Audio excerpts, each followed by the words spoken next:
And good evening, I'm Emily Flores. And I'm Glenn Mills. Thanks so much for joining us tonight. You may want to double check that next friend request. That's because new rules just took effect that allow debt collectors to private message you on social media.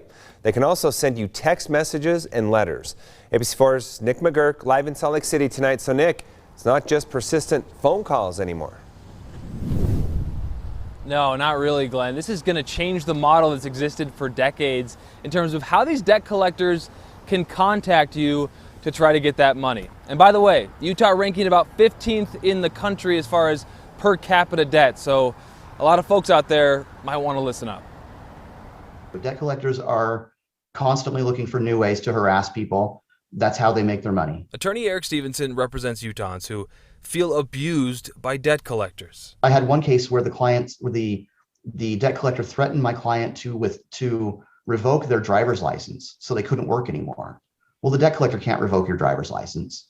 That's an illegal threat. But what was once illegal is now fair game, at least in some respects. The Consumer Financial Protection Bureau's new debt collection rule allows collectors to send you unlimited texts, emails, social media direct messages.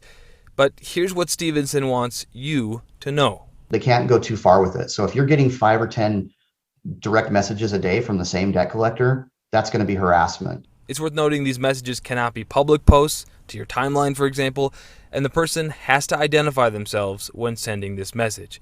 Stevenson says you should opt out immediately. There will be an option to opt out, and you should be very careful accepting any social media requests. This is giving the businesses an open door to come into your private life. And he says a possible door for your employer to see this too, if you're using a work computer or phone.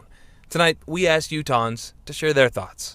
I think maybe it's a little bit unfair that business has so much power, especially debt collectors. Big business. They just want money. In talking to Stevenson, he says you really want to be careful if you're being sought after by debt collectors.